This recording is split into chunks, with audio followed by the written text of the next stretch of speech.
Nunes had a good point. Devin Nunes on Fox last night. He was on with Hannity. Hannity played him a soundbite of me from yesterday's program. In fact, that's audio soundbite number. Let's get number 6 and 7. Get them ready to go. Greetings, my friends. Great to have you, Rush Limbaugh, the EIB Network, and the Limbaugh Institute. We are ready for 3 straight hours of broadcast excellence. This is what I said a few times on the program yesterday. I really think that the model for what's going to happen this week is the Kavanaugh hearings. It was a never-ending parade for about a week and a half. As every person they brought forth to try to destroy Kavanaugh failed, there was another one waiting in the wings. And I will guarantee you that it is the same strategery they're going to employ here this week, getting started with public impeachment hearings. So that was a soundbite I played yesterday, or that Hannity played that last night. That's from yesterday's program. And by the way, it's not impeachment hearings. It is a show. This is a total show. But here's Devin Nunes' reaction, and he's got a good point here. As you know, nobody likes to disagree with Rush Limbaugh, but I think in this case, Rush Limbaugh only has it about half right. At least during the Kavanaugh hearings, the Republicans had the ability to bring up people who were supporting Kavanaugh. We don't even have that. Right, so let's talk about that. That is absolutely true. Devin Nunes has a good point. The Republicans are being frozen out here. You know, Schiff is talking about what his procedure is as a grand jury. There's a problem with that, though. Grand juries are never public. Grand juries, you're not allowed to know what went on in there unless somebody leaks, which is against the law. And Schiff is trying to give himself cover by saying that what he's doing with this, starting tomorrow, is the equivalent of a grand jury. It isn't. He's running a show. And the Republicans are not going to have a chance to object, to call their own witnesses. Schiff has exerted total control over the proceedings here. So let's talk about this just a little bit. The media, the drive-bys are now saying, although I got to say, Sam Donaldson's out there, he's worried. Sam Donaldson's, let me find the audio soundbite for you. And let's see, where it's number 50, no, 13, did you say? Yes, number 13, Sam Donaldson was on CNN last night with Don Lemon. This is the show that airs before Fredo's. And Don Lemon said, so much at stake in the televised show. It'll be momentous. What do reporters need to be on the lookout? Here is Don Lemon asking Sam Donaldson, what do reporters need to be on the lookout for in this impeachment show? And here's what Sam Donaldson said. The Watergate Committee hearings on Capitol Hill, the summer of '73. I covered that, but millions of people were watching. Now, there were only 3 networks then. There was no VCR. There was no internet. They got their news by watching television. The newspapers helped, of course, and the daily Monday through Friday evening news broadcasts helped. And it took over 2 years to get the public to the point where, yes, they thought maybe this guy was a crook, Richard Nixon. Now, the Democrats this time have, what, a couple of weeks? My concern is there's not enough time. He's lamenting the loss of the media monopoly. So when we had a monopoly, it took us 2 years to screw Nixon. And now the Democrats are going to try to do it in 2 weeks? Grab audio soundbite number 1. I heard this driving home yesterday, folks. I had on Fox News on the satellite radio driving home, and as soon as I got in the car, I heard somebody saying, they didn't know who it was at first. It was Brett Baer sitting in for the now gone Shepard Smith. And it turned out he was talking to Harold Ford. Harold Ford is... he's got a history of going against the grain of the Democrat Party. He has been an elected official in Tennessee. He has been a Wall Street banker and financier and investor. I have appeared on several stages with Harold Ford, and I've always enjoyed being around him. The last time I was with him was at an event in Los Angeles, the Milken Institute, back during the Obama years. And Brett Baer said to Harold Ford Jr., Democrat, Tennessee, we're getting ready for the public show on impeachment. How much do you think this factors in on the campaign trail? Now, this is a great question, by the way, because this is being conducted entirely independent of the Democrat presidential primaries. It's like Pelosi and Schiff have determined that this is the 2020 campaign issue. And yet, don't tell Pocahontas that. Don't tell Crazy Bernie now 4th place in New Hampshire, by the way. The bottom's falling out. Alexandria Ocasio-Cortez is in free fall panic mode over this because she's thrown in entirely with Crazy Bernie. Now, she wants Crazy Bernie's audience and his voters, don't misunderstand, but she needs Crazy Bernie to succeed first, because if he doesn't, who knows where those voters are going to go, because they can't go to her. She's not running for anything right now. So Red Bear's question is, how much do you think this impeachment show factors in the campaign trail? What 2020 candidates are talking about this ahead of the debate in Atlanta? By Wednesday evening, I think we're going to have a very strong sense. I think by Wednesday evening and perhaps Friday afternoon after the ambassador comes forward, we're going to have a much better sense of Nancy Pelosi, who I think has been the most mature of all of the politicians in D.C. around this issue, because I don't think she really wanted to do this. But if she does not feel that Democrats can have a sound vote, bipartisan vote, and maybe even move to the Senate with a chance to remove the president, I wouldn't be surprised if she didn't pull this in the next several days if this first week does not go well. Wow! Who have you heard say that? You haven't heard anybody on the Democrat side allude to Pelosi pulling it if it doesn't go well. And the definition of it not going well, this is all now on Schiff. And I have an important point to make about Schiff here in a moment. But Harold Ford's basically saying if she doesn't perceive this thing moving toward a bipartisan vote with a legitimate chance of removing the president, then she's going to pull it. Pull it in the next several days if the first week doesn't go well. Now, when I heard that, I said, wow, I can't see her caving that quickly on this, not after all this time. He's right that she's never wanted to do it.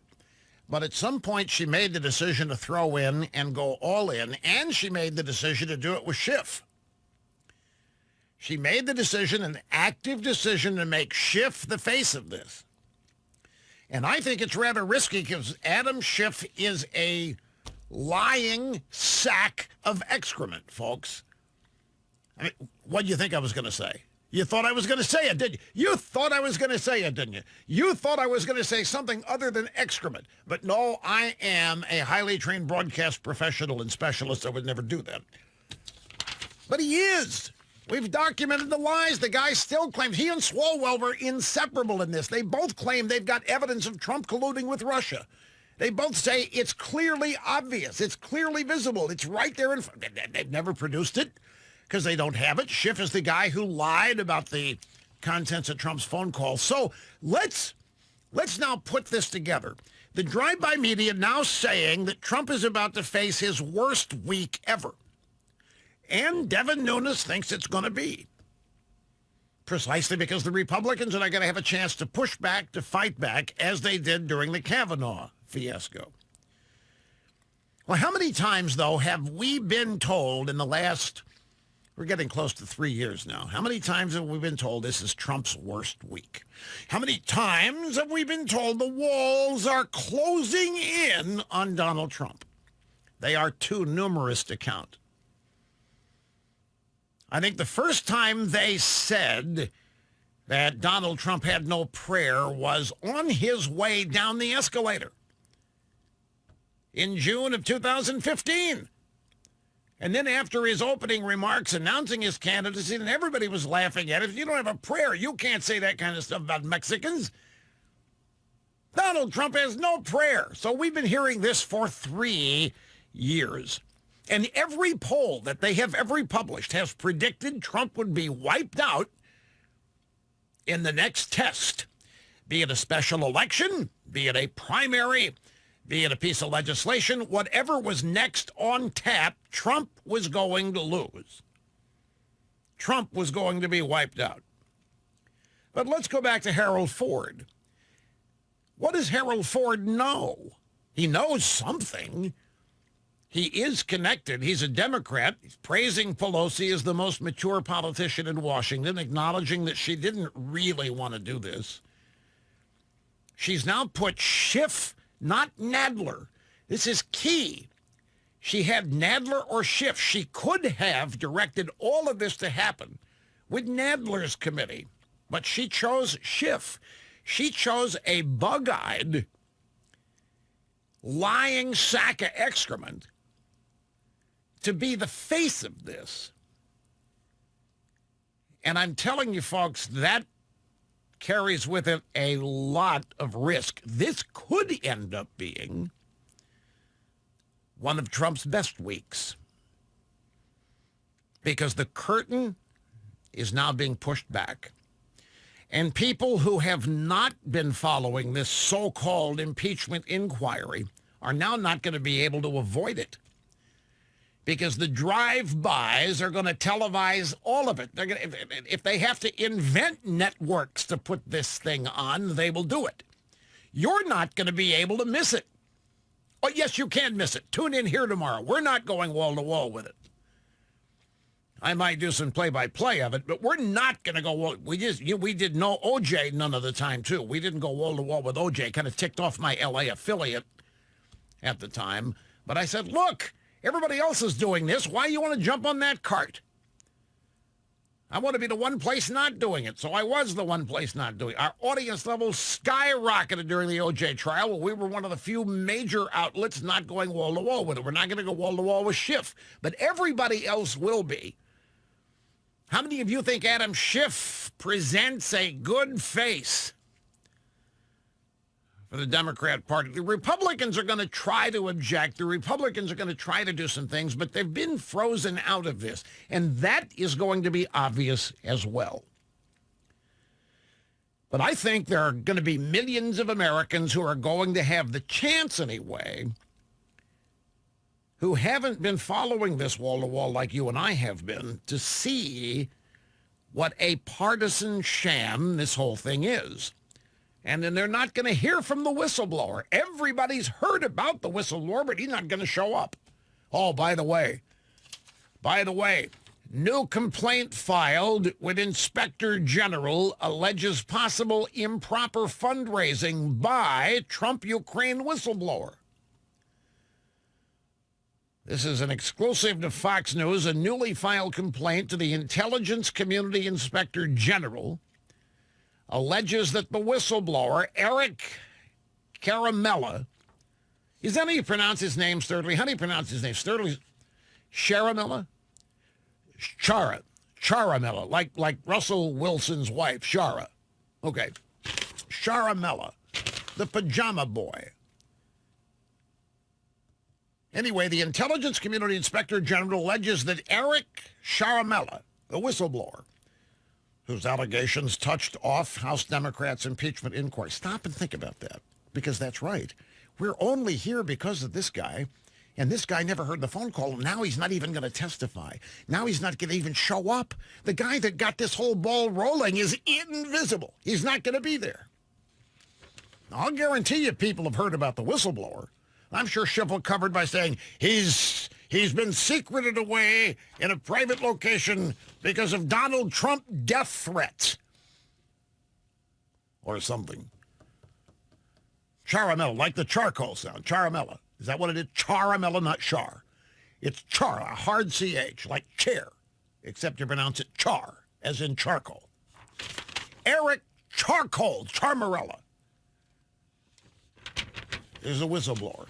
And the Inspector General alleges that this guy may have violated federal law by indirectly soliciting more than $250,000 from mostly anonymous sources via a GoFundMe page. So the whistleblower has set up a fundraising page at GoFundMe. The complaint filed last week, obtained by Fox News, alleged the donations from roughly 6,000 people clearly constitute gifts to a current intelligence official that may be restricted because of the employee's official position pursuant to 5 CFR 2635.203. That's a statute, for those of you to reel into, and other statutes. To date, the whistleblower's GoFundMe account has raised over $227,000. 6,000 donors. Who are they? I wonder how many of them are foreign. Wonder how many of these donors are foreign. And what the hell is the whistleblower doing raising money on a GoFundMe page? In violation of the law. Anyway, I think these hearings are going to be a replay of Jerry Nadler's earlier public hearings back before this so-called impeachment show was declared to be official by Pelosi. Those hearings were universally declared to be an unmitigated disaster for Nadler and the Democrats. And I keep reminding you that every time they have gone public with things that have been private and behind closed doors, it's been a disaster for them. You know it. I know it. Mueller was a disaster when he went public. Ballsy Ford, the rest of them, it was a disaster when they went public. This stands the chance of being as well. And one of the reasons that Pelosi gave this to Schiff is because Nadler and the Judiciary Committee, the official inquiry, blew up. And does you remember it? You don't even remember it, do you? Here I am talking. Do you remember Nadler's televised? They were a disaster. Nobody remembers them. How could you not remember an impeachment inquiry? But nobody does because of how bad they were. Now, the thing about this is Nadler was able to hide, and he's a rabid partisan. He's as rabidly partisan as any Democrat in that town, but he was able to hide it. He does a better job of hiding it than Schiff does. So it's possible here, folks, the American people are going to finally see Schiff's goggle-eyed, rabid hatred of Trump on full display. They're going to see the rabid partisanship of other Democrats on that committee. They're not going to be able to help themselves. And people are going to quickly realize what a total farce this whole exercise is. That is as big a possibility as this being a disaster for Trump. Trump didn't do anything. That doesn't mean it can't be a disaster. It depends on how clever they are and so forth. But you know, I'm not as pessimistic as a lot of people are about this.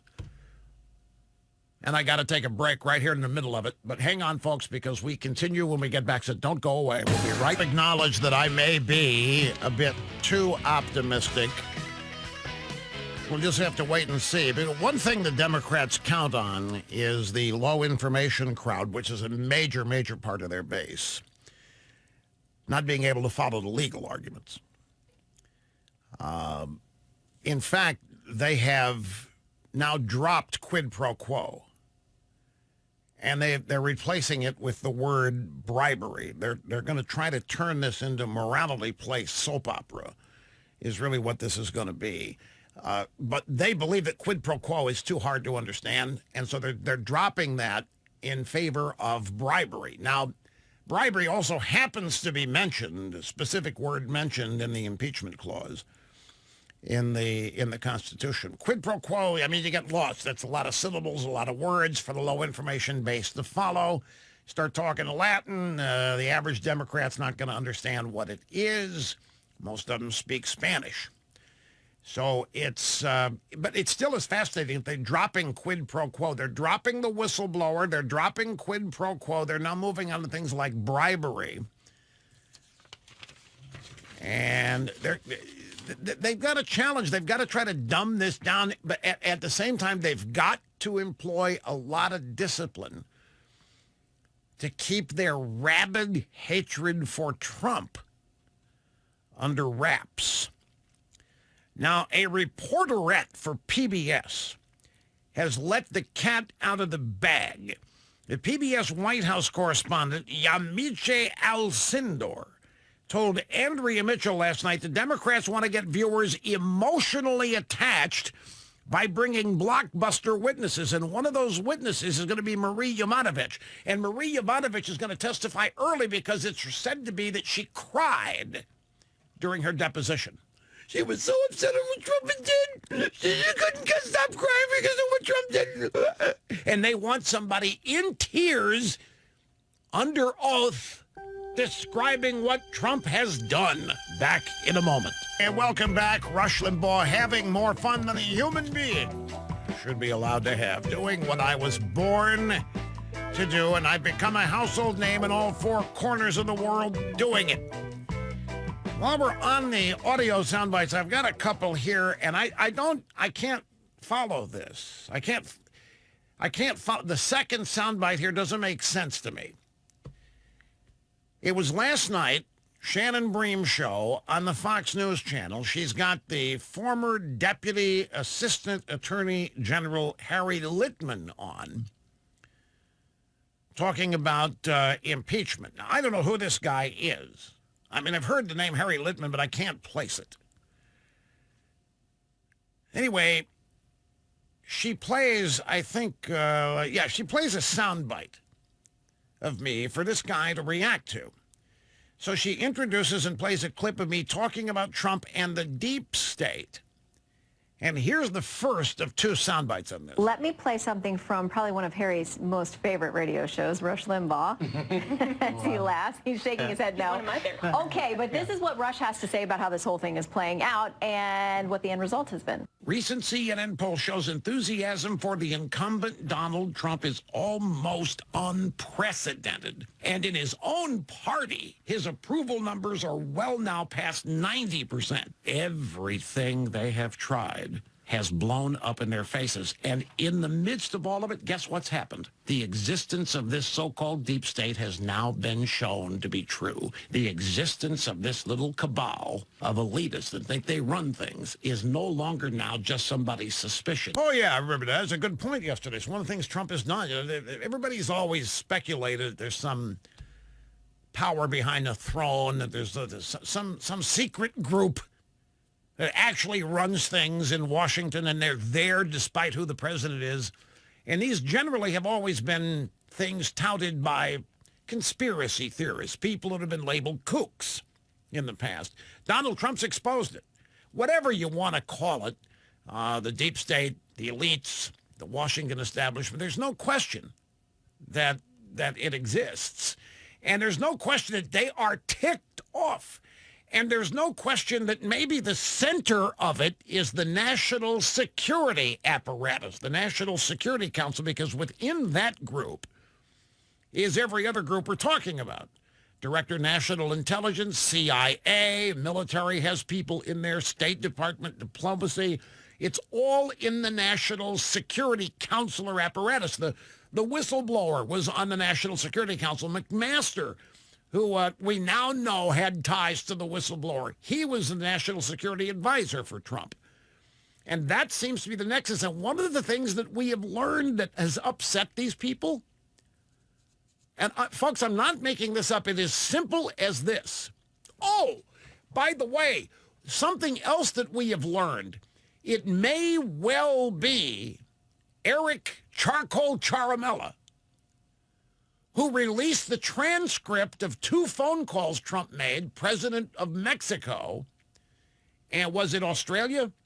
Remember, early on in the Trump administration, he makes these two phone calls, and the transcript of these calls leaks.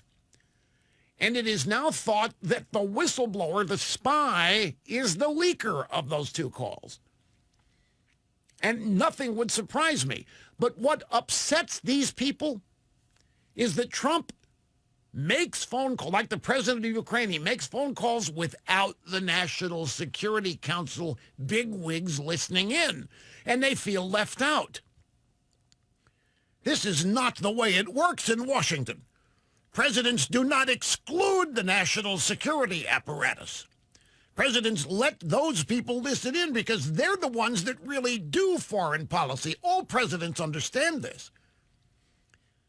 Well, Trump has began to exclude these people shortly after he was inaugurated because everything he was doing was leaking. You know, another rip on Trump. The transcript of the call he made to the Ukrainian president was put on a super secret server. And the media and the deep state people trying to see Trump's trying to hide it. He's trying to get away with stuff. He's trying to break the law. And that's why he's putting that stuff away. And it was not the reason at all. the transcript of these calls that Trump was making were being kept away from people in his own administration who were leaking. It makes perfect sense, especially after those first two phone calls leaked. And the reason that I know this, we have a story here. And this story is a guy, he's a financier, he's a Wall Street guy. His name is Jay Latimer, international businessman, writer, investor. Has worked in investment banking for several multinational banks, New York, Hong Kong, and Beijing. And he describes a brief encounter he had with a member of this cabal. Says, I recently spoke with an old acquaintance just out of government who had worked in the intelligence community in Washington. The venue was a neighborhood party in a deep blue area of the country in one of the highest high-income zip codes. So elite, wealthy, liberal Democrats were the people at this party. As the lone conservative, writes Mr. Latimer, I tend to tread carefully in these discussions. However, I thought this woman might have a conservative bent, this woman he was talking to, because she seemed to share my mistrust of government. When she first started working for the intelligence community, she told me she was waiting to meet the adult in the room, as everyone she interacted with seemed clueless in the intelligence community. After a few years, she eventually realized there was no adult in the room in the intelligence community. So I was interested in her take on the Trump impeachment process that was just then getting underway. When I brought that up, she got real excited. She said, it's worse than you think. It's worse than anyone knows. I wondered what might be worse than what I've read. I also wondered which side she felt was acting worse, Trump or the swamp. I soon learned that she was upset with Trump for supposedly talking to Ukraine about Joe Biden. So I asked her innocently, well, wouldn't you expect Trump to look into it? After all, Trump's the head of the law enforcement community, and Biden's son was getting $50,000 a month from a Ukrainian energy company for a job that he was clearly unqualified for. Don't you think that was suspicious? And she waved off my concerns. Oh, everybody in Washington does that kind of thing, she said. And by the way, she's right. Have you seen Hunter Biden's interviews about this? He doesn't think he did anything wrong at all. This is the way Washington works.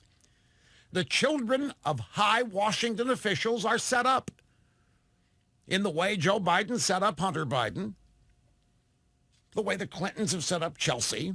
It's just the way of the world. Like all parents try to set their kids up or do as much for them as they can. In Washington, the problem is that they don't use their own money to do it. They use defense contractor money. They use foreign donations. They do all kinds of things. Like in Ukraine, Burisma, Chicom. It was other countries' money that Biden used to set his kid up. But this woman that Jay Latimer saw, oh, no, that doesn't bother me. Everybody does that in Washington. No, what really made her mad was that Trump had changed the procedures,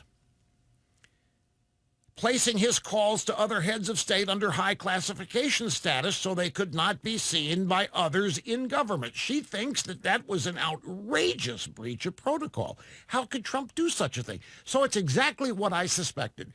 Trump, after his phone calls were leaked, and after they were not the only things that were leaked, Trump started making these phone calls and doing other operations essentially behind closed doors without letting these people in. And they are normally part of the process. They are the foreign policy establishment. They have to be. When the president calls a foreign leader, they have to be on the call. They have to know what's going on. They have to provide input. They are involved. And Trump has been acing them out because he doesn't trust them. And they are livid. And this is what literally is behind the whistleblower and all these other things getting this impeachment process going. These are just people who think they run that town, and Trump has run an end run around them and is leaving them out, and they are livid. They are ticked off. They have been rendered irrelevant by Donald Trump, and that's the biggest insult you could do to these people.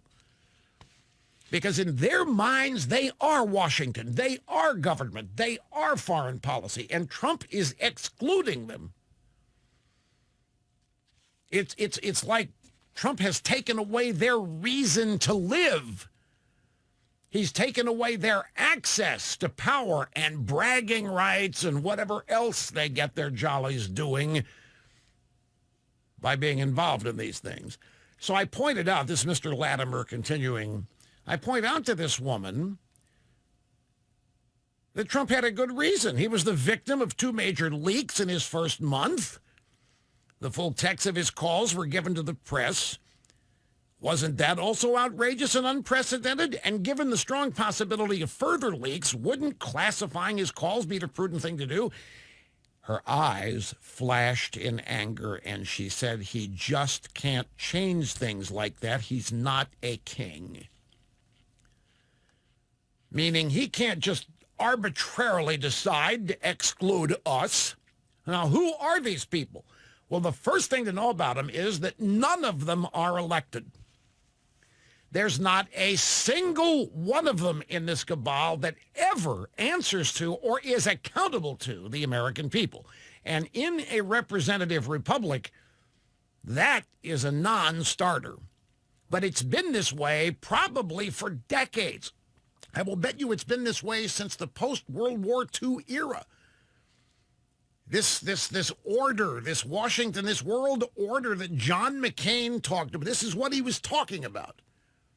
And letting Trump have access to this, these people think it's the biggest insult that ever could happen. Some Nimrod like Trump given access to this order that the United States, now he's excluding these people, and he doesn't have the right. Who does he think he is, a king? When, of course, he has the total right to exclude anybody he wants on these phone calls. He has the total right to send Rudy Giuliani as an ambassador or as an agent of some kind to Ukraine if he wants to, because he is in charge of American foreign policy. These people do not think that's the case. They literally believe, and I'm not exaggerating, that they are. So there are many reasons these people hate Trump. But I'm telling you that while some of it may be policy, a lot of it isn't. A lot of it is just the fact that he's taken away their reason to live. He's taken away their identity. He's taken away their bragging rights. He's taken away that which gives them self-esteem. They're not factors. They are not relevant when it comes to American foreign policy, and they think they run it. And so Trump's got to go. Trump's got to go, and he's got to be replaced by somebody who knows the way things are done. An average Republican or Democrat is going to let these people run the show because presidents come and go, and these people are constant. Well, folks, this is exactly what we elected Donald Trump to do. So the bottom line is they're trying to kick Donald Trump out of office for doing exactly what you elected him to do. That's what you need. It's no more complicated than that. All the rest of this is just blather. All the rest of it is just a bunch of garbage thrown up against the wall, hoping a lot of it sticks so that you be confused. It's no more complicated than Donald Trump is actually doing what you elected him to do, and official Washington is intolerant of it. You know what? I forgot to air this Harry Litman response to my point. So grab soundbite number 5. So I said in the soundbite that one of the great things that's happened here is that Trump has now exposed the existence of this private secret cabal that thinks they run Washington and the government. Whereas before, people thought, nah, only conspiracy theory kooks believe that. So here is this former Deputy Assistant Attorney General Harry Litman responding. Shannon Bream says, so here Rush says that Democrats are helping the president by going after him, and they ended up exposing the deep state in the process. What is your response to that? I don't know where to start, especially with Rush on the deep state. It's 100% clear there are no due process protections at this point. The ultimate call rests with Schiff and what he said, and given the track record, I think it's very justified. If they're trying to use this to relitigate Steele dossier or Burisma, something that doesn't have anything to do with Trump's actual behavior, then they will say we won't do it. I've read the transcript. I don't know what he's talking about. I literally, he makes a joke about my observation Trump's exposed the deep state, and it goes off talking about the dossier and Schiff and due process rights and so forth. So no clue what he's saying. At any rate, let me get started on the phones. We got Lewis here in Olive Branch, Mississippi. Great to have you, Lewis. I'm glad you called. Hello, sir. Oh, thank you, Rush. I've been listening to you since 1990. So I want to get right to the point. I've wanted to always give you a different perspective on Twitter from what your take usually is, and Okay. give you a couple of great examples. So, and you have it right as far as it is a cesspool. There is a cesspool side to Twitter, but there's a really, I believe, a good part, and I liken what's happening on the conservative side of Twitter to the pamphleteers during the Revolutionary War, who were so crucial during that war with the communication and keeping us, the rebels kind of together during some pretty dark times. And then with, a couple of great examples is what happened to the, what they tried to do to the Covington Catholic boys. And we saw over that weekend how that started to get blown up. And then another one you actually mentioned too was Polish Patriot saw something questionable in a video that ABC did last month. And it turned out that they were doing a story on the supposed attacks on the Kurds in Syria, but it was actually Kentucky gun range footage. Well, I don't So, look. with Twitter, there's a lot of us who get encouragement from each other. There's a lot of us that we're connected. I understand totally. Believe me, everybody wants a microphone. Everybody wants to be able to read more. No. Everybody wants to be able to reach more than the family. And so Twitter, you think that you've got the ability to influence people and so forth. And within a specific universe of Twitter, you do. I don't deny that. But let me ask you one. I've got 5 seconds. Why is Antonio Brown not playing in the National Football League? The answer is Twitter. If Antonio Brown didn't have access to Twitter, he would still be playing in the National Football League.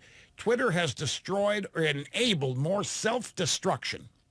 Twitter is one of the greatest damaging influence that's ever happened to modern-day journalism, which may be a good thing in the long run, but for now, it's a pain in the butt that we have to. There's more to say about Twitter. I realize a lot of you got a lot of use out of it, so forth. On balance, it is a cesspool, but not everybody using it is in the cesspool. I get it. Greetings and welcome back, my friends. The views expressed by the host of this program documented to be almost always right 99.8% of the time. That's the latest opinion audit from the Sullivan Group in the confines of Northern California. Great to have you with us. Another 2 hours of broadcast excellence. Ronna McDaniel, the Republican National Committee, tweeted just before the program today about the internal polling that they've been doing at the RNC. And I'll just tell you what it is. You can decide whether you want to believe it or not. She says, we've been polling our 2020 target states every week since Pelosi's impeachment charade started. Donald Trump's approval is up. Opposition to the hearings among Democrats is up 6 points. This is Republican RNC internal polling, where she says Democrat opposition to the hearings is up 6 points. That Biden's unfavorability is up 10 points. And she overall concludes that Americans are not buying the attacks on the president. Now, Nikki Haley, something interesting to observe about Nikki Haley as she is out on her book tour today. By the way, Savannah Guthrie on the Today Show today tore into her. And I asked a question yesterday about Nikki Haley. Did you tell Trump about Tillerson and Kelly? Did you tell Trump? She said, yeah, I did. But it's very tepid sounding the way she claims that she told Trump that Kelly and Tillerson were trying to recruit her. Tillerson has come out and flat out denied it. Tillerson's ticked off. He said it never happened. Has Kelly said anything about it? Have you seen from... Haven't seen anything from Kelly either. But Tillerson made no bones about the fact that this is a bunch of smoke and mirrors. But one of the things that I asked a question last week, and I didn't get any takers from any of you. Oh, by the way, you know what else is happening out there today? What did I tell yesterday? I told you that over the weekend, everybody came up to me. All they wanted to know was my reaction to Bloomberg getting in. Bloomberg. I said, why? What does it matter? What do you care? He's rich, Rush. That's it. Yeah, he's also about 5'4". He couldn't play third base because he couldn't see over the pitcher's mound to make the throw to first. What do you mean he's going to be president? He's rich, Rush. And people just, I guess, are drawn like flies to excrement when somebody's rich, because the assumption is they're smart. Well, I have been inundated with emails today with people who think some of the biggest news of the day is, are you ready for this? What do you think it is? No, it's not Deval Patrick. It's Mark Sanford has announced that he's giving up his 2-month-old presidential campaign. I've had so many people send me email. Russ, this is big news. Mark Sanford's getting out. Why is that big news? He was never really in. Mark Sanford, president? Are you kidding? It was never real. So here he's realized that it was never going to be real, and he's canceling the campaign, and it's big news? But a lot of people are telling me about it. But it helps me make the point that I was going to make. Because one of the questions I asked last week, and we didn't get any takers on it, it was open line Friday on Thursday, and I didn't ask the question until about halfway through the program. The question was, who will be, or what kind of Republican will be the next Republican presidential nominee? And what I meant by that, will it be a party that just makes tracks as fast as they can away from what Donald Trump was, or will it be somebody attempting to build on what Donald Trump did? In other words, whose party is it? Is it Trump's party now, or is it the RNC, the Republican Establishment's party, and they're just waiting in the wings to take it back when Trump's gone? And I think, folks, that we can get an early indication of the answer by Nikki Haley. Nikki Haley makes it clear to me that the Republican Party is Trump's party. Nikki Haley's change in tone and outright support for Trump is proving his impact on the party. Savannah Guthrie going after Nikki Haley as viciously as only a woman can go after another woman. There is no way a guy reporter could have gone after Nikki Haley the way Savannah Guthrie did on the Today Show. Women can be as mean and vicious as they want to other women. Oh, speaking of which, did you see the news over the weekend that some babe was just all over Harvey Weinstein at some party in Soho? Sitting on his lap, smooching up to him. You didn't see that? What does that tell you? It tells you that the Me Too movement is... And don't get mad at me, folks, but it just... If the Me Too movement really had juice, there wouldn't be women lining up to be sitting on Harvey Weinstein's lap at some bar in Soho or wherever he happens to be. Harvey Weinstein's going to be able to check back into his hotel in Hollywood and still summon women up to it someday down the road. It's still going to happen. He's going to be able to do it. No, I'm not even getting political with this. I could very easily, because everything has become political. I'm just telling you, all it takes is one woman willing to sit on Harvey Weinstein's lap in the midst of all of this to tell you about the Me Too movement.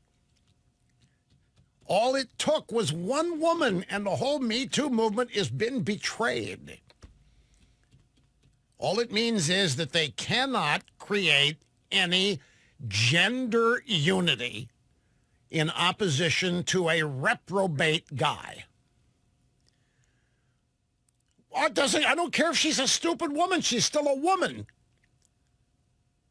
She's stupid. She's brilliant. She's lame-brained. She's a celebrity screwer. I don't care. She's still a woman, and she was sitting there on Harvey Weinstein's lap.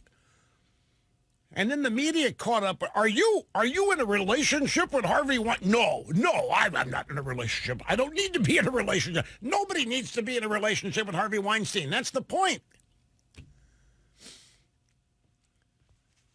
Harvey Weinstein's lap is available to any woman that wants to sit on it, and there are still many of women who do. So that's my only point. So how gender unifying is the Me Too movement? It's just another, it's just, folks, it's another bit of evidence the feminazis are not,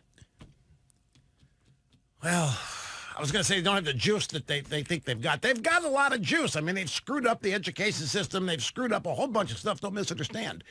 But they targeted Weinstein. They built an entire movement about Weinstein, and all it took was one woman to not get the message. Look, you can sit there. You get mad at me for observing this all you want, but you cannot deny. He may be a pig. In fact, for my point, the bigger pig he is, the better.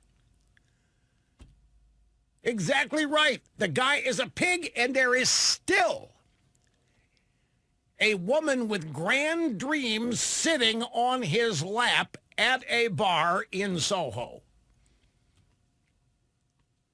Now back to Nikki Haley, and I'm not drawing any comparisons here. I just want to get back to whose party is this. But look, we got the sound bites here. Savannah Guthrie goes after Nikki Haley.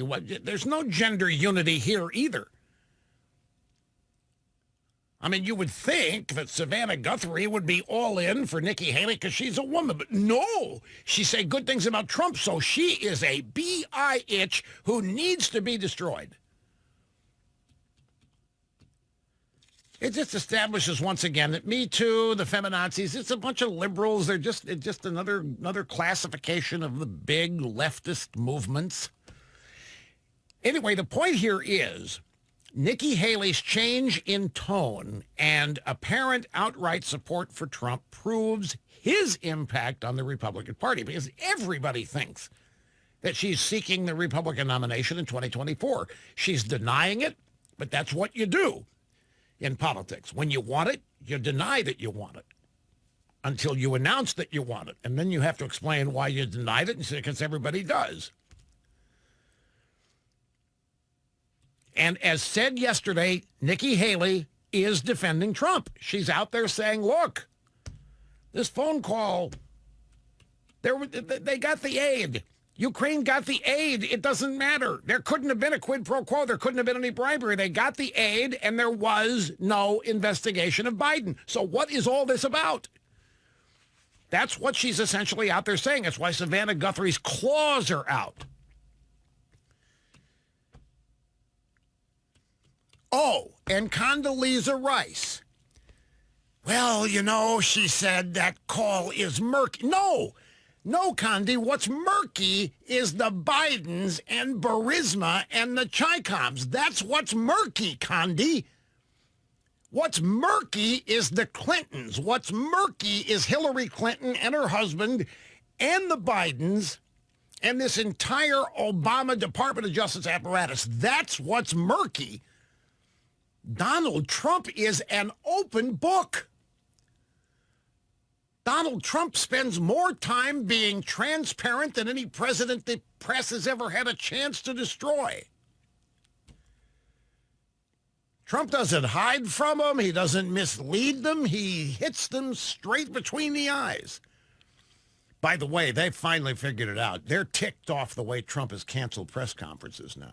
They're ticked off the way Trump uses them in the press gaggle on the White House lawn. They're ticked off that they're not getting FaceTime on TV. They finally figured out how Trump's been outsmarting them here for the past year and a half.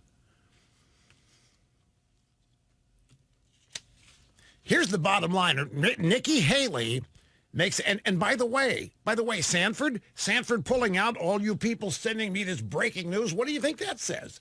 Sanford was going to be the old Trump. Sanford was going to be everything but. He's going to be polite. He's going to be well-mannered. He's going to be sophisticated. It's 60 days, and he cancels a campaign. There is no immediate future in the Republican Party if you aren't pro-Trump. And these Republicans on Capitol Hill had better figure this out today. They had better figure it out today before this show gets started tomorrow. There is no future in the party if you're not pro-Trump. And if you don't understand why Trump has 90-plus support in the Republican Party, you have zero chance of winning in 2024. And this goes for you never-Trumper conservatives. This goes for all you magazine and website elites who still believe that Trump is a disease or a disaster waiting to happen, and you think the future is post-Trump. If you don't understand 90% support, that's where your subscribers are, by the way. If you happen to be a conservative media entity, Trump has 90% support, unprecedented support among Republicans. And if the Republican Party doesn't figure this out fast, then they're not going to have a chance in 2024. Now, I don't know Nikki Haley's heart. I've never met her. I don't know if she has evolved in her respect for Trump's political acumen, implementation of conservatism in unconventional ways, and that's what Trump is. He's a non-ideological implementation of conservatism. He's not an ideologue, but he's got a lot of common sense, which is what conservatism is. Now, it could be that her support for Trump is contrived for her political future. Maybe not. But her current positive statements about Trump are smart politics for a Republican who has aspirations of being elected. Just ask Romney. You think Romney, the way he's positioned himself, sets himself up to be the next Republican nominee? It ain't happening, Mitt. Where you currently have staked out your position, you can forget winning the Republican nomination. Because this has come down to a matter of loyalty now. You've got the entire Washington state apparatus and the Democrat Party totally aligned against Donald Trump. And Republican, why do you think it's 90% support for Trump? Because those people out there who are Republicans know full well what's happening here. It's not just Trump being attacked, it is them. It's all of us. And so the loyalty to Trump is not just loyalty to Trump. It's loyalty to us, ourselves, and the party. And if Republicans don't figure this out, starting tonight and into tomorrow, it's going to be a long slog for many of them. Trump isn't going anywhere. I don't care what Schiff's dreams are, I don't care what Pelosi's dreams are, I don't care what any of these leftist dreams are. Trump is not going anywhere. And Republicans with any political sense at all understand that. Okay, let's go to the phones here. We'll get to the Savannah Guthrie, Nikki Haley sound bites in mere moments. We're going to go to Northern Virginia, the northern Washington suburbs in Virginia. This is Chris. Great to have you, sir. Hi. Hey, Rush. Great to be on with you. Yeah, this definitely is the D.C. suburbs up here.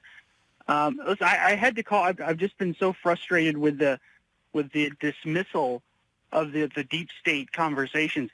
I worked 12 years in the intelligence community. I eventually had to get up because I couldn't take the corruption anymore.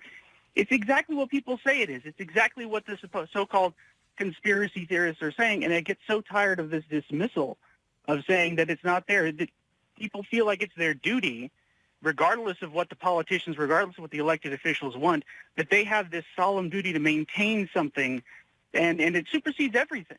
It supersedes any sort of conversation or desire by the American people they feel that they have the right to do whatever they need to do to maintain their control. And it infuriates me that the media and everyone are so dismissive of the concept. Well, they're dismissive because they want to try to keep it under wraps. They've gotten away with portraying people who talk about it as conspiracy kooks for so long, and that's been a very successful way to keep it under wraps. This is why I think it's monumental what Trump has done. There's all kinds of ways to look at this. You can look at this, oh my God, these people are trying to destroy Trump. Oh my God, this is horrible. Oh my God, Trump. No, the other way to look at it, look at what Trump is exposing. He's doing exactly what he was elected to do. He's exposed these people, and he's bringing into clear view for anybody who wants to pay attention exactly who they are and how they operate. And by the way, making end runs around them, not including them, for example, in the phone call to Ukraine, not including them after leaks of phone calls. That's exactly what he was elected to do. It's exactly what drain the swamp means. He can't get rid of them, but he can certainly render them irrelevant. He can deny them access, and it is driving them nuts. And that's why they're coming back and talking about him being so unqualified and so unsophisticated and so strange to the ways of Washington. These are people, you say that these are people who think they have a right.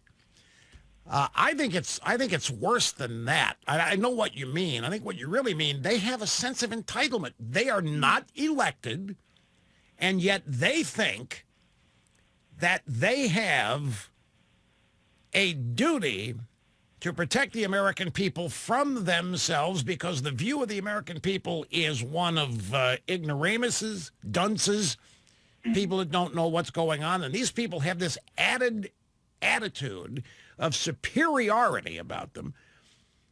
And when you boil it all down, nobody elected them. They're not accountable to anybody. And it's about time that the American people found out that there's a large group of people, unaccountable, unelected, who think that they are entitled to make foreign policy despite who wins elections. No more complicated than that. And so here we now have an eyewitness. Actually, I had to leave it because he was, and basically they're a bunch of incompetents to boot. One of my all-time favorite bumper rotation tunes, the Isley Brothers, Fight the Power. All right, let's get to the Nikki Haley sound bites. First up last night was Sean Hannity. She was asked the following question: did you at any point feel a need to tell President Trump that Tillerson and Kelly had asked you to join them in undermining him? I did tell the president, and I did tell the National Security Advisor, H.R. McMaster. Keep in mind, I mean, what I have said is this wasn't that these guys thought this was a rogue president. This was that these guys disagreed with his policy. They disagreed with us getting out of the Paris Climate Agreement. They disagreed with us getting out of the Iran deal. They disagreed with moving the embassy from Tel Aviv to Jerusalem. So when the president was charting a different course and really giving us a strong hand for America and for our friends, they just thought that he was going in the wrong direction. Now stop and think about that. What she said here. They disagreed with his policy, disagreed getting out of the Paris Climate Agreement, disagreed getting us out of the Iran deal, disagreed with moving the embassy from Tel Aviv to Jerusalem. Okay, guess what happened? We got out of the Paris deal, and we've made it official. We got out of the Iran deal. We moved the embassy, and these guys are gone. People who disagreed, who Nikki Haley says were trying to sabotage all this, they are gone. Now, Trump picked them. You remember when I told you early on in the Trump administration, some of these staffing decisions puzzled me? A lot of them puzzled me, and I know why he did it. Trump made every effort to try to get along with this so-called establishment. Trump wanted to get along with these people. He wanted to give them benefit of the doubt. He wanted to believe that they actually believed also in the concept of making America great again. I told you, I met with him first time after the election was down here at Mar-a-Lago. It was in February. It was not even a month after he was inaugurated. And we were standing around talking, and I asked him, I forget what the exact question was, but he told me that he was surprised that the opposition was still so strident, that he thought that after he won and after a few days went by that everybody would kind of put it all behind him and we'd unify. And I looked at him. I'm sure I had a look of incredulity on my face. I said, Mr. President, they are never going to get behind you. They're never going to support you. And I meant the Democrats. I meant the left. I was not talking about any of his appointees. But that's clearly what he hoped. And I think, frankly, folks, that is a reasonable desire. You've just been elected president. It's a shock and it's a surprise. And in the old days, and we're not going back that far. In the old days, there was no disrespect.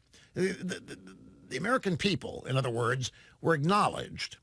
The will of the American people was acknowledged. If you lost a presidential election, you looked inward and tried to figure out what you had to do next time to win. Where did you go wrong with the people? It wasn't that long ago that this was commonplace. And I'm sure Trump thought that much the same kind of thing would happen, that after people got over the shock, I mean, who in the world could disagree with making America great again? Who could disagree with reviving the American economy? Who could possibly disagree with reviving American primacy in foreign policy? Who could possibly disagree with this? It's very commonsensical to think that Americans want their country to be great and want it to be the best. And it's got to be a shock when you find out that a hell of a lot of Americans don't want that. So I think in the initial stages, Trump was attempting to meet some of these enemies of his, some of his opponents halfway. You might think that's short-sighted. You might think it's naive, and it may be both. But I think if you understand Trump would much rather be leading a unified country down the path he's taking it. Anybody would. And now we find out that his Secretary of State, according to Nikki Haley, his Secretary of State and Chief of Staff don't believe a single thing that he's trying to do. And furthermore, are trying to undermine it. Well, they're gone. They are history. And everything they supposedly tried to stop has happened. So you people that voted for Donald Trump, you have a reason to continue to be confident, proud, happy, whatever, because he's not buckling. Even though I am sure that he started out with a desire to meet these people halfway in an effort to win them over.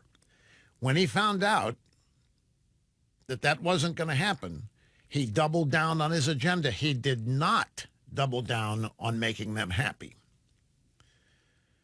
That is contrary to how every other Republican we can think of has operated. Every other Republican we can think of has sought to defang critics. The media, Democrats, sought to get along with them. And not Trump. So this vitriolic hatred for him is entirely understandable, simply in a human behavioral and human nature way, before you even add the politics to it.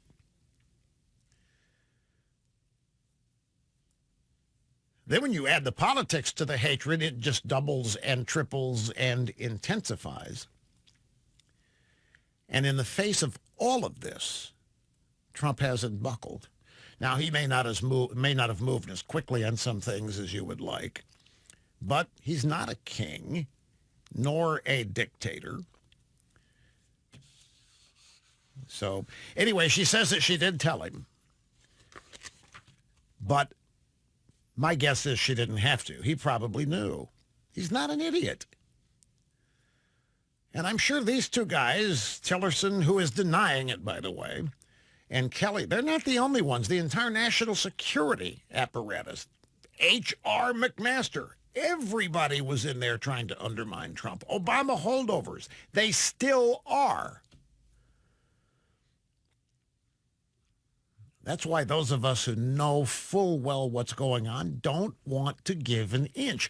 We don't want to recognize a premise. We don't want to acknowledge a premise. We don't want to legitimize it. We don't want to meet them halfway on their terms whatsoever because their terms are bogus.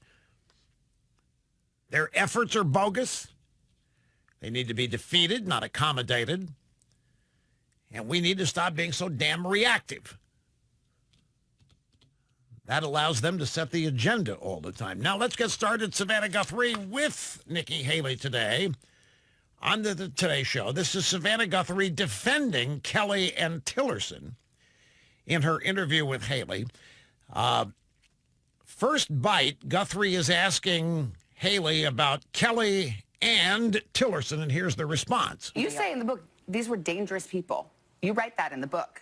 I mean, I was a governor. And if people in my cabinet tried to undermine me, it's very dangerous. Did you say that right then and there to them? Hey, guys, this is way out of line. They totally knew that I was not going to be with them. Because did you say that? It was very aware. And did you tell the president afterward? I told him that if this is what the president wanted, and especially we were talking about the issue of Palestinian aid, that we needed to do that. Did you say to the president later, hey, you got two guys working against you? The president was aware, yes. You told him? Yes.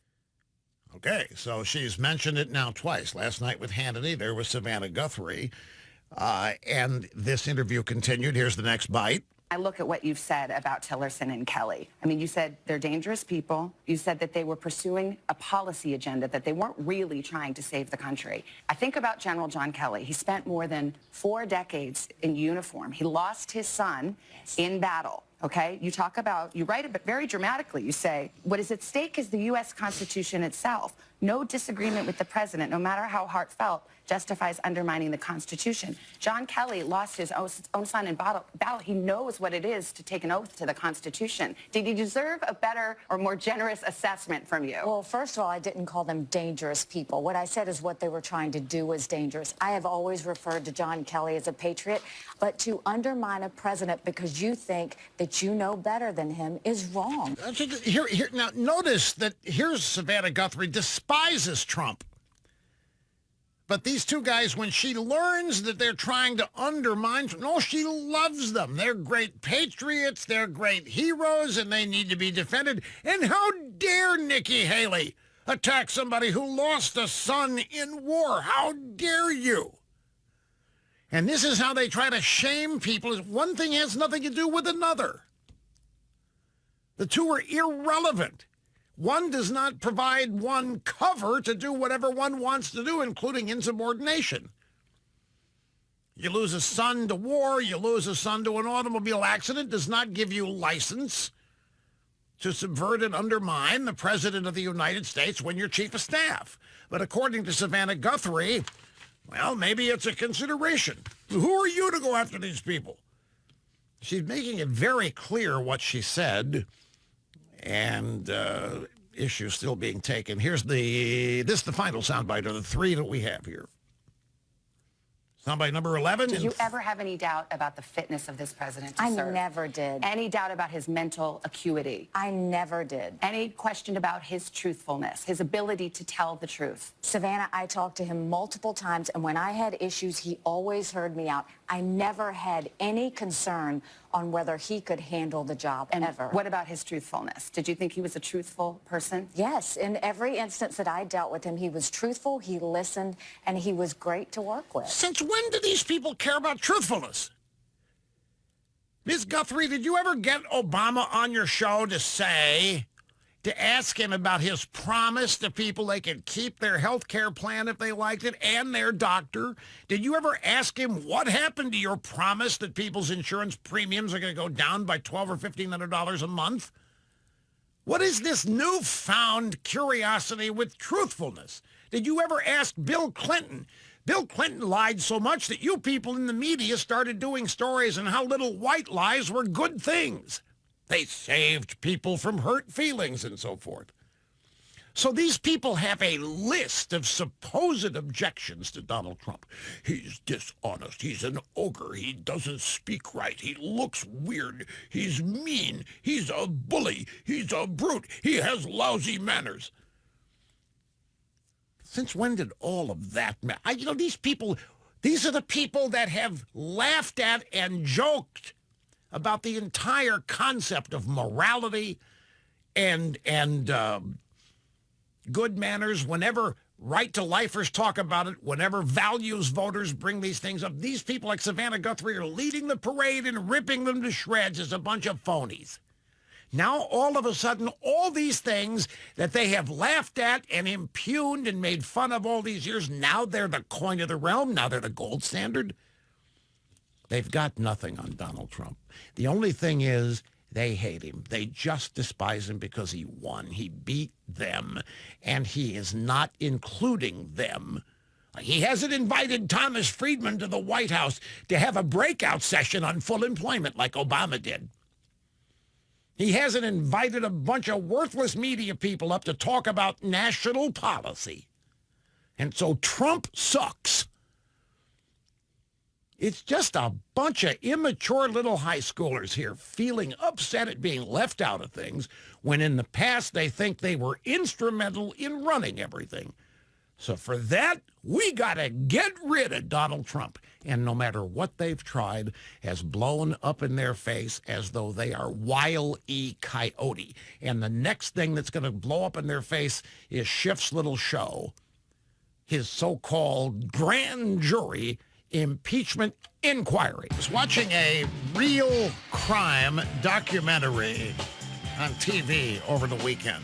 It was not a scripted procedural show. It was an actual documentary that had real footage of actual detectives investigating cybercrime.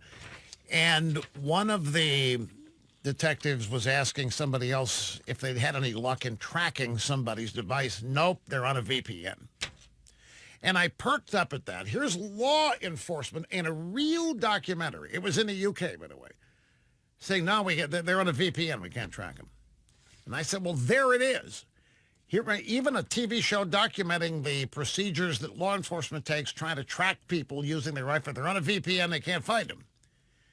So it's absolutely true, folks. Now, it's applicable to you. We don't think you're criminals, but you use public Wi-Fi. And you're probably one of many people looking for ways to make everything you do online invisible or private. And now you have one. It comes from Norton, who are the leaders in cybersecurity. They've been doing security for computers for 30 years, since before there was an internet. They dealt with security with malware, actual software and hardware security of computers. They've been around a long time. They're experts. And if you've been wanting to make your emails and your web browsing secure, that nobody can read them, nobody can track you, Norton Secure VPN is your answer. It is software that you download. You install it on your phone. You log into it one time, and that's it. Then you run it, and every connection you make online goes through it, and your connection then becomes untrackable because nobody can see it. In addition to the connection is encrypted. This is a connection from your device to your provider. You can further route your connection through any of hundreds of servers around the world for added fun and protection. And there's no shortage of hackers. There's no shortage of people on public Wi-Fi trying to hack other users. But they can't hack you if they can't see you. Norton's VPN, Virtual Private Network, builds a virtual pipeline around your connection that's hidden. They can see you, and they can see your device. They can see you surfing, but they can't find your connection anywhere. It's invisible. It's not expensive, $3.33 a month, and that will provide protection for 5 different devices. Norton.com/VPN is the website where you go to get the software and download it. It doesn't slow you down. It doesn't add obstacles to your connection speed or any of that. And you can turn it off and on whenever you want. If you're at home, you don't have to use it because that's already secure. public Wi-Fi is the big concern here. Norton.com/VPN. Apparently, Trump had a good speech today. The New York Economic Club started shortly after the program began. We got 4 sound bites from it today. And lots more. A name I told you yesterday might pop up has popped up. Be right back. Hiya, folks. Welcome back. Great to be with you as always. My name is Rush Limbaugh, and I do play-by-play of the news here on the most listened to radio talk show in the country. I'm America's anchorman, America's truth detector, and the doctor of democracy. Meeting and surpassing all audience expectations every day. Telephone number, if you want to join us, is 800-282-2882. And I check emails. I read subject lines. So if you want to try to get my attention, it's lrushbo@eibnet.us. So yesterday on this program, I told you what I thought the next Adam Schiff surprise would be. Do you remember? I said, they're not going to use the whistleblower. And who got all this started? Why are we here with the public impeachment hearings? It's not here. It's a show. Why are we here? The whistleblower. The whistleblower who never knew what he was talking about. The whole thing was orchestrated with Schiff. The whistleblower is an Obama holdover. This is nothing more than an extension of Steele dossier and all of that phony baloney stuff with the Russia collusion hoax. And the whistleblower isn't even going to testify. Adam Schiff has said that we've moved beyond the whistleblower now, that his testimony would be redundant and unnecessary. And the reason for that is that Trump released the transcript of the phone call, and so the whistleblower can't lie about it. Trump releasing the transcript screwed up their plans. They're now on to Plan B, which will become Plan C, which will become Plan D. So yesterday I told you a name, mentioned a name to you, that I think is going to be where Schiff will next go. That name has now popped up. Once again, I, your host, called it. Do you remember the name? I doubt that many of you do. Even though you remember me doing this, you just can't remember the name. The name is Lev Parnas. And he is part of the duo that supposedly were working with Rudy in Ukraine, who've now turned on Rudy and Trump. They have been indicted, both of them, Parnas and his buddy, by the now famous SDNY, the Southern District of New York. Since Schiff has to have backup plans because everyone blows up, I predicted to you that Lev Parnas, remember I told you he fired his lawyer. His first lawyer was John Dowd. John Dowd was Trump's first defense lawyer in the Trump-Russia collusion hoax. So he fired his lawyer, and he's hired a new lawyer who is a criminal defense attorney specializing in the cannabis recreation industry. So Lev Parnas went out and hired a marijuana lawyer. You heard the name yesterday on this program. Last night on the Fox News channel, the Fox News White House correspondent John Roberts, audio soundbite number 12, gave this report. One witness that Democrats may call Lev Parnas, an associate of Rudy Giuliani's, who's charged with campaign finance violations. Fox News confirms that Parnas is prepared to tell Congress that all the way back in May, he told Ukrainian officials that unless the new government there opened an investigation into Joe and Hunter Biden, Vice President Mike Pence would not attend President Zelensky's swearing in, and U.S. aid would be frozen. What Parnas is apparently prepared to testify runs counter to everything the president, Rudy Giuliani, and Ukrainian officials have said. Parnas has been subpoenaed by the House committees for documents and testimony. I'm told he has been producing the documents. We may soon see what he has to say. How many many of you people have documents? If some law enforcement official came to your house and said, we want your documents, how many of you would have any? How come every low-rent political slob has documents?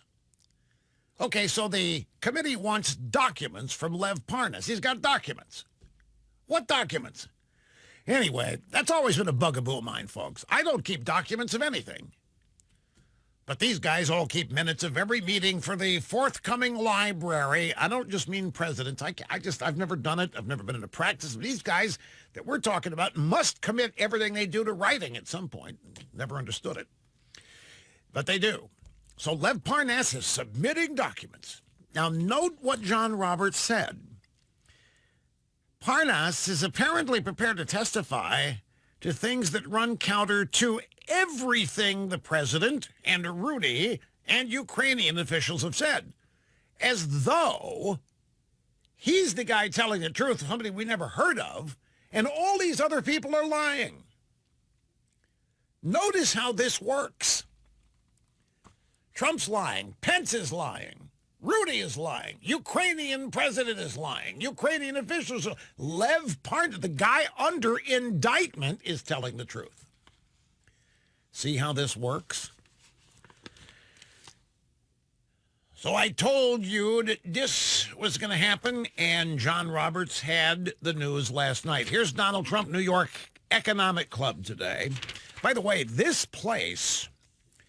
This is New York Economic Club's a famous economic club. This is where John Kennedy made his famous tax cuts speech back in 1962. And it sounded Reagan-esque. Just a little trivia for you. Trump gave this speech today shortly after this program began. We have a few bites, and here is the first. Under the last administration, nearly 200,000 manufacturing jobs had been lost. Almost 5 million more Americans had left the labor force. 10 million people had been added to the food stamp rolls.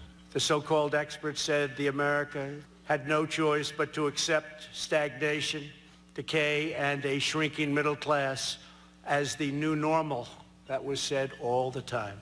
In short, the American people were told to sit back and accept a slow, inevitable decline. But I never believed for one moment that our magnificent nation was destined for a diminished future. Whoa, this is cool. Trump's taking it to Obama on the eve of impeachment. On the eve of the impeachment show, Trump is taking it to Obama. The so-called experts said America had no choice but to accept stagnation, decay, and a shrinking middle class as the new normal. That was said all the time. In short, the American people were told to sit back and accept a slow, inevitable decline. It's exactly right. Obama and his crew were going to shepherd us through this new reality. That America's best days were behind us, and the best days behind us were not really deserved. We didn't deserve all that prosperity. We didn't deserve all those good times because we were basically a nation that had committed sin along the way. This is what young people are being taught in universities, what they're being taught in Haskell. It's what Obama was saying as part of his message. Economic growth was a paltry 1%. When that happened, it was time to celebrate. But Trump is not exaggerating here. And now he points out that he changed all of that. In 2016, I stood before you supremely confident in what our people could achieve if government stopped punishing American workers and started promoting American workers and American companies. I knew that if we lifted these burdens from our economy and unleashed our people to pursue their ambitions and realize their limitless potential, then economic prosperity would come thundering back to our country at a record speed. Today, I'm proud to stand before you as President of the United States to report that we have delivered on our promises and exceeded our expectations by a very wide margin. We have ended... Right on. Right on. I was waiting for that. Thank you. I was waiting for that. I almost didn't get it. Thank you. I was waiting for that. Thank you. I was waiting. Almost didn't get it. Applause lines. Trump said that he brought back the jobs Obama said that he would need a magic wand to bring. Folks, you just don't do this. You're just not supposed to do this when the deep state's after you. When the opposition party's after, when Washington's after you, you're supposed to be contrite. You're supposed to take a low profile. You're supposed to make it very, very hard to notice you. You're supposed to get out of the way. You're supposed to beg for forgiveness. You're supposed to sue for peace. Instead, on the eve of this gigantic impeachment charade show, Trump is taking it right to them, and he's spiking it right back down the Obama administration's throat. At the highest level of that past administration, you would need a magic wand to bring back manufacturing jobs. Well, we brought them back, and we brought them back to over 600,000 manufacturing jobs as of today. Nearly 7 million people have been lifted off, very importantly, food stamps. 7 million people off of food stamps. Nearly 2.5 million Americans have risen out of poverty. The rate of African American and Hispanic American families in poverty has plummeted to the lowest level ever recorded by far. Right on. Right on. By the way, it's enemy territory, the New York Economic Club. These people they don't know where to go. They don't like Elizabeth Warren. They don't like Plugs. They think Plugs may be safer because he's more malleable and will be more out of the way. They are begrudgingly applauding Trump here. But everything Trump is saying is dead on right. African-American, Hispanic unemployment, record lows since we began keeping those records. 600,000 new manufacturing jobs, Obama said, and he was in Indiana when he said this. He was making fun of Trump. What's he going to do? Wave a magic wand? They'll bring those jobs back. I hate to tell you, those jobs aren't coming back. Those jobs are gone. We're going to be replaced by new kinds of jobs, robots and all kinds of new things, but they're not coming back. What's he going to do? Wave magic wand? He's exactly right. There's no magic wand here, just a reinvestment in capitalism. Simple reinvestment in free market conservatism principles. Brought to us by Donald Trump. Next, he's bragging about pulling out of the Paris Accord. You don't do this. You don't. Shortly after we learned that Tillerson and Kelly were trying to undermine Trump pulling out of the Paris Accords, trying to undermine Trump pulling out of the Iran deal. It's a day before the impeachment charade begins, and Trump is ramming it down their throats, reminding everybody that we pulled out of this phony baloney, plastic manic, good time rock and roll, communist BS Paris Accords. We withdrew from the one-sided, horrible, economically unfair, close your businesses down within 3 years, don't frack, don't drill, we don't want any energy, the horrible Paris Climate Accord that killed American jobs and shielded foreign polluters. It was a disaster for this country. You're talking about trillions and trillions of dollars of destruction would have been done to our country with the Paris Climate Accord. And it is so unfair. It doesn't kick in for China until 2030. And they'll ignore it even then because they were just half-baked signatories to it. So this is classic Trump. Now, he delivers this not in a fire and brimstone way. He just very methodically plunges in, reminds these people what all he has done on the eve of this bug-eyed little nerd from California trying to force him out of office. I like it. I like it. It's great positioning. On the one hand, you've got substantive, applied economic principles resulting in a revitalized and growing American economy. And over here, you've got some lying little sack of excrement trying to run some impeachment show to overturn the election results of 2006. And I'm going to remind you again, and don't think this doesn't matter. Somebody in a soundbite earlier today asked It was Bret Baier. It was Bret Baier. He is asking Harold Ford, how does all this impeachment stuff play into the 2020 Democrat presidential primaries? And it's a great, great point because it doesn't. These people on the campaign trail, Pocahontas, Plugs, Bernie, Mayor Pete, they're trying to talk about things that people vote on, like jobs, Medicare for all, massive tax increases, all the things they believe in. In Washington, the Democrat Party is singularly devoted still to trying to overturn the election of 2016. There's a giant disconnect even within the Democrat Party. And the Democrat Party in Washington is what's going to take on the identity of the Democrat Party running for president. And they're doing nothing. The Democrats in Washington are doing nothing for the American people. Now, I resent that the idea of governments to do things to the American people, understand. But on this, I have to acknowledge that a lot of people look at government that way, and the Democrats are doing diddly squat. They're paying zip, zero, nada attention to the economy, to jobs, to prescription drugs, to health care, whatever it is, in matters that are really important to the American people. The Democrat Party is wordless. They are absent. It's all impeachment show all the time. Meanwhile, here's Trump at the New York Economic Club, substantive economic achievements and accomplishments, rattled off one right after another.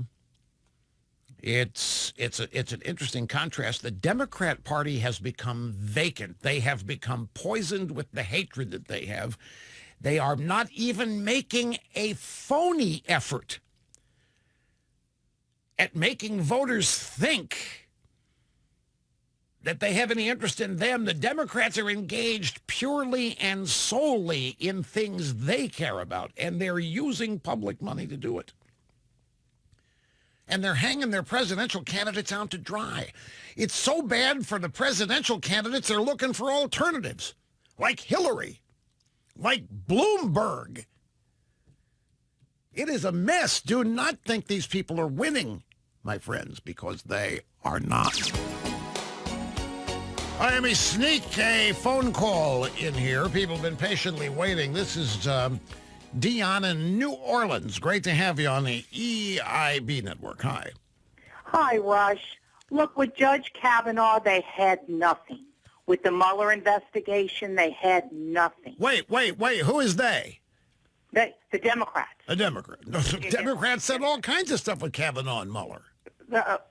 I'm talking about as far as anything coming out at the end. And with the impeachment thing, they have nothing. Oh, you mean when Mueller bombed out, they said nothing. When Kavanaugh bombed out, they said nothing. Yes. Well, it's not entirely true. They said, damn it to hell. And then they moved on to the next one. Yeah, well, we should demand our $25 million back. But as far as the impeachment, too, they have nothing. Why they keep this going and bringing in all these new people a question is because they're hoping to find something.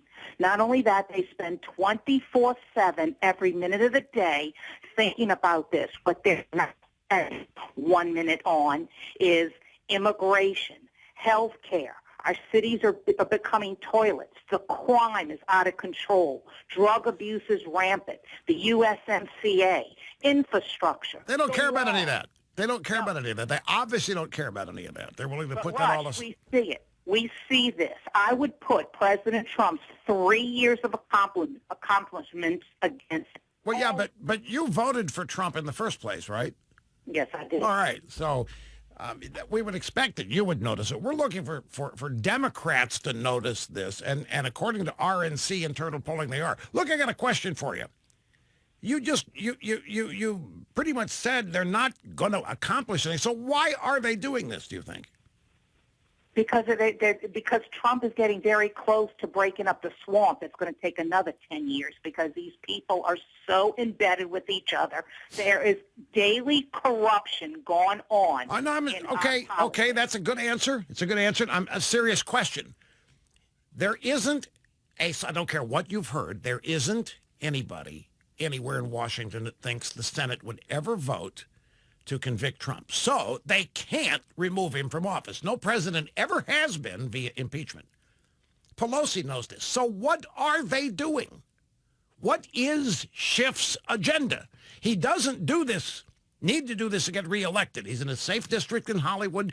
So why are they there's an answer. I'm not asking a question I don't know the answer to, but I would. What is the purpose of this then? Back here in Judd. Right on. What are they trying to do? Even though you may have heard me answer the question. If the odds of removing the president from office are so slim as to improbable short of impossible, then what is the game here? And our previous caller from New Orleans got very, very close to one aspect of it. A lot of this is the Obama FBI DOJ trying to make sure nobody finds out what they did in starting this whole investigation into Trump. By the way, speaking of which, I just was made aware of the following tweet from Senator Grassley. And he's very suspicious that we don't have this IG report on the FISA investigation. This thing is months delayed. We've been told this report's coming to the end of the month for 4 months in a row now. And Grassley tweeted, if the FISA Inspector General Horowitz report does not come out next week when they said it would, then I'll be very disappointed and left to wonder what the game is. Is someone at FBI or DOJ tying his hands? It's a damn good question because this report has been rumored to be already finished and on the verge of being released, and I'm not exaggerating, for months. It was going to come out in May. And then, no, it's going to come out later. We can't put it out before Durham and Barr finish. And then it's been delayed every month when they've promised it. And he's getting suspicious that somebody's trying to hold it up and not get it released. And I think he's absolutely right to be suspicious about it. So that's in part what they're doing. But in another sense, folks, it's no more complicated than they just hate the guy. They just hate the guy, and no matter what the odds are, they're going to try to get rid of him. They're going to try to make these hearings such that you want him thrown out. That's what they're trying to do.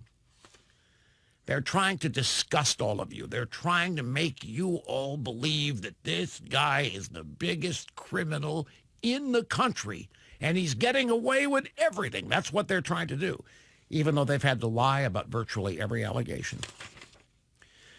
I think they're on such inertia now they can't stop it. They were so convinced that Mueller was going to have the goods. They were so convinced that none of it's ever been real. It's the psychologically this defies explanation.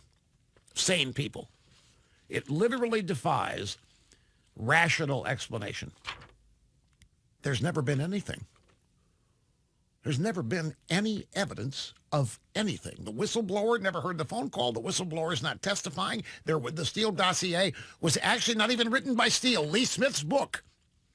Lee Smith's book makes it clear the dossier was actually a series of mini dossiers written by Glenn Simpson at Fusion GPS.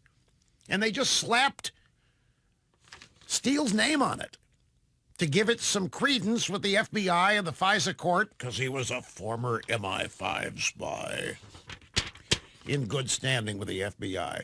But Glenn Simpson manufactured Fusion GPS, the people that were partnered with Hillary in all this. Anyway, hospital in Brooklyn is the latest medical facility to admit that they have lost access to their patient data due to a ransomware attack. Everybody thought ransomware attacks were a thing of the past. You know why? Because the original ransomware attacks asked for so much money that nobody could afford to pay it. So they went away from it. They came back, and now they don't charge nearly as much. They charge actually kind of, $500, $700,000, much cheaper to pay them than to go hire a bunch of lawyers or tech wizards to try to reverse it.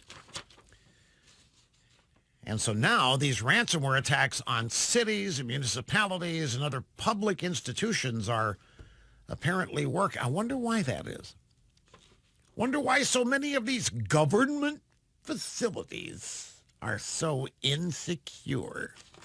Because after all, it's the best of the best are working there, right? Hospital in Brooklyn did not have a sufficient data backup plan. That is the problem. If they had a good backup of all of their records, they could have told the ransomware attacker to go pound sand. Just gotten some new computers and restored the data from backups, and they could have been up and running, but they didn't have. How can you not? In this day and age, how can an outfit like this not have its data backed up? But they didn't.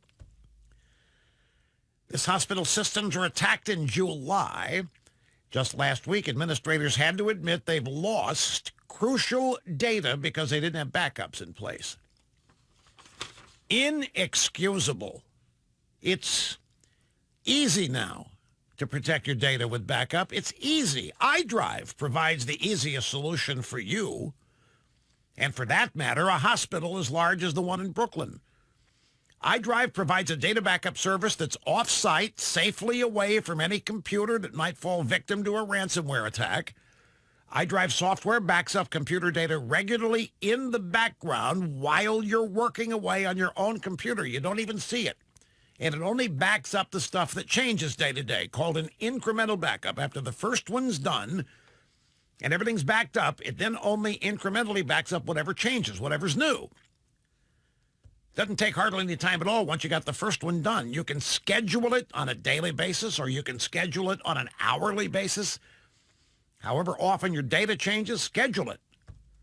You'll have peace of mind that you're backed up no matter what malady may fall. Sign up today, iDrive.com. Start backing up your data so that you never lose it. Use my name, save 90% off the first year's plan. 90%, practically giving it away. That's how proud of it they are. They want you in for the long term. So 90% off the first year, iDrive.com. Make sure you use my name. Doug in Pittsburgh, great to have you, sir. Glad you waited. Hello. Hi, Rush. I just turned 70, and I've been listening to you since your early days in Pittsburgh, PA. Great ever since. My ray of hope. Oh, man, you're going back to 1971. Yes, sir. I remember 'cause I was driving up Bigelow Boulevard from Pitt University, and I was listening to my favorite station, WAMO, WAMO, and the commercial came on. I turned a channel. There you were, and I said to myself, man, it's history making. Wow.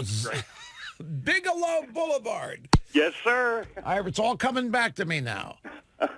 Rush, the reason I'm calling is, I hope I'm not being redundant here, but this admiral that came before the committee, this Admiral Vindman. Admiral Vindman. Yes, with the chest full of medals and the uniform. He was wrapping up his testimony, and I think I heard this on Bob's, but apparently somebody at the very end asked him, why did you go about this way? What is your motivation for sharing this information before the committee and blah, blah, blah?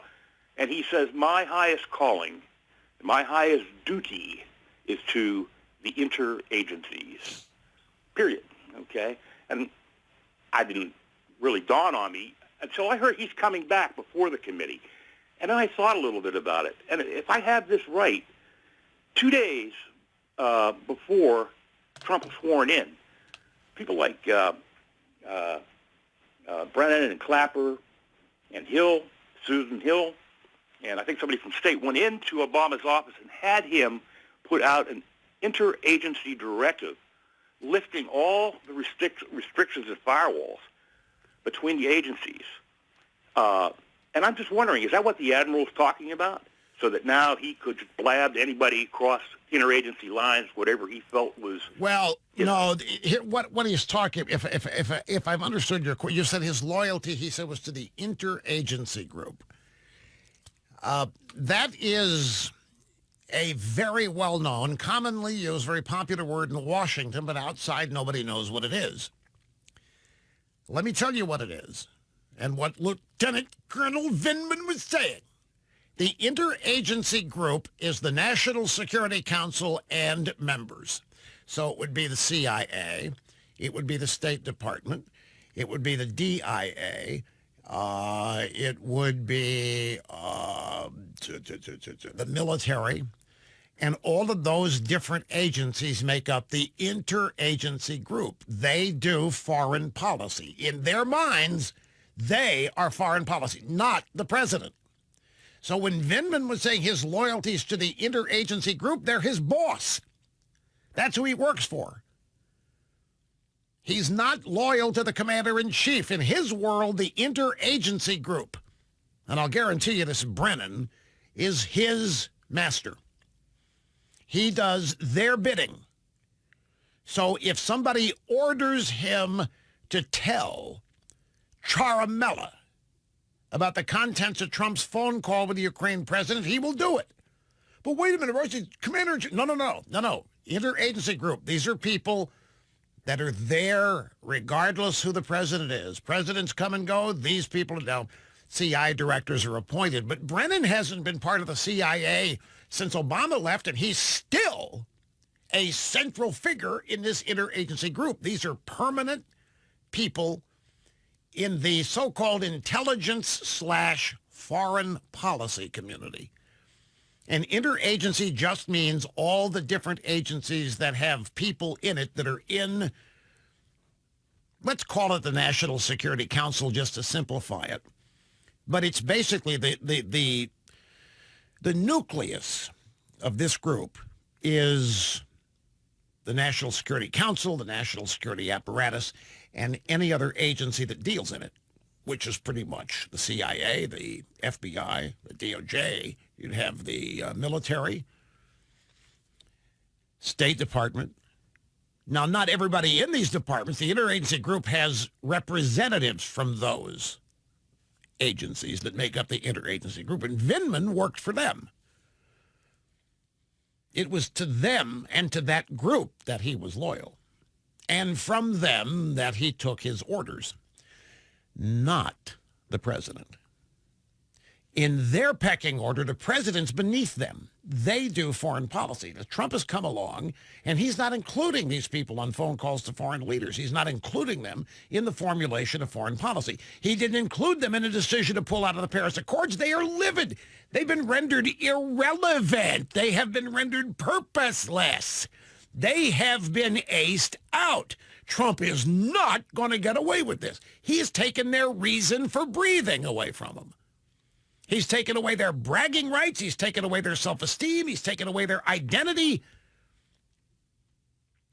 They're all a bunch of leftists for the most part, and they all work with Democrats in every other level of government to govern against the will of the American voter if necessary. And they are willing to go against the will of the American people insofar as overturning an election if they disagree with what the will of the American people was, which is exactly what this is. These people are simply trying to overturn and redo, undermine the election results because of how it's affected them. They've gone out and found a bunch of sympathetic Democrats who hate Trump anyway, ticked off that Hillary lost, and it's a gigantic cabal. That's who it is, and that's who Vindman's loyal to. Now Byron York has a, excuse me, a story today at the Washington Examiner that, I don't have the headline here, but it's basically, it's four problems, four things that Vindman has done that are problematic for him. The headline came on the second page, and I didn't print the second page. I'll try to find it during the break. I got to take a break here anyway. And if I don't get to finish this, we'll link to it at rushlimbaugh.com. But it's a great piece from York, and let me get to the break, and I'll be back in kind of rest as soon as I can. Okay, the headline, Democrats have a Colonel Vindman problem by Byron York. I don't think he's going to testify. He might, but here are the four problems. Beyond his opinions, he had few new facts to offer. He withheld important information from investigators. There were notable gaps in his knowledge. Vindman portrayed himself as the man to see on the National Security Council when it came to issues involving Ukraine. He was out there bragging. He's the guy to go through. but he didn't know nearly what he claimed to know about Ukraine. Fourth, he was a creature of a bureaucracy that has opposed Trump. In his testimony, Vindman's perspective could be mind-numbingly bureaucratic. And it's in that frame of mind, my loyalty is to the interagency group. He's a full-fledged bureaucrat before he's a military guy, first and foremost. And he's loyal to people who hate Donald Trump. So he will, whatever he is tasked with doing or saying in the effort to get rid of Trump, he's right in there and will do it. At any rate, we hear from so many of you who have discovered Boll and Branch sheets. It's really, we get notes, emails from people. You were right. I couldn't believe it, but these are different. They are softer sheets. I can understand being surprised. I can understand thinking, well, they're probably going to be pretty good, but I can't believe I'm going to notice a difference. And people do, and they notice them so much they let us know. Boll and Branch sheets. These are $1,000 sheets at a department store. You can only get them at a 5-star hotel suite, but not now. Boll and Branch prices them as low as $160. Couple $100 first set, $50 off, and you will notice the difference. You've got a month to try them. 30-night money-back guarantee. If they don't meet your expectations, send them back. They are high quality. They are way more luxurious than this price. Such a great deal. BOLL and Branch. BollandBranch.com, $50 off the first set, 30-day money-back guarantee. BollandBranch.com is the website. If you haven't gone there, do it, folks. All right, the big show kicks off tomorrow. We're not going to go wall-to-wall coverage, folks. We'll be commentating on it, but we're not. You can come here and miss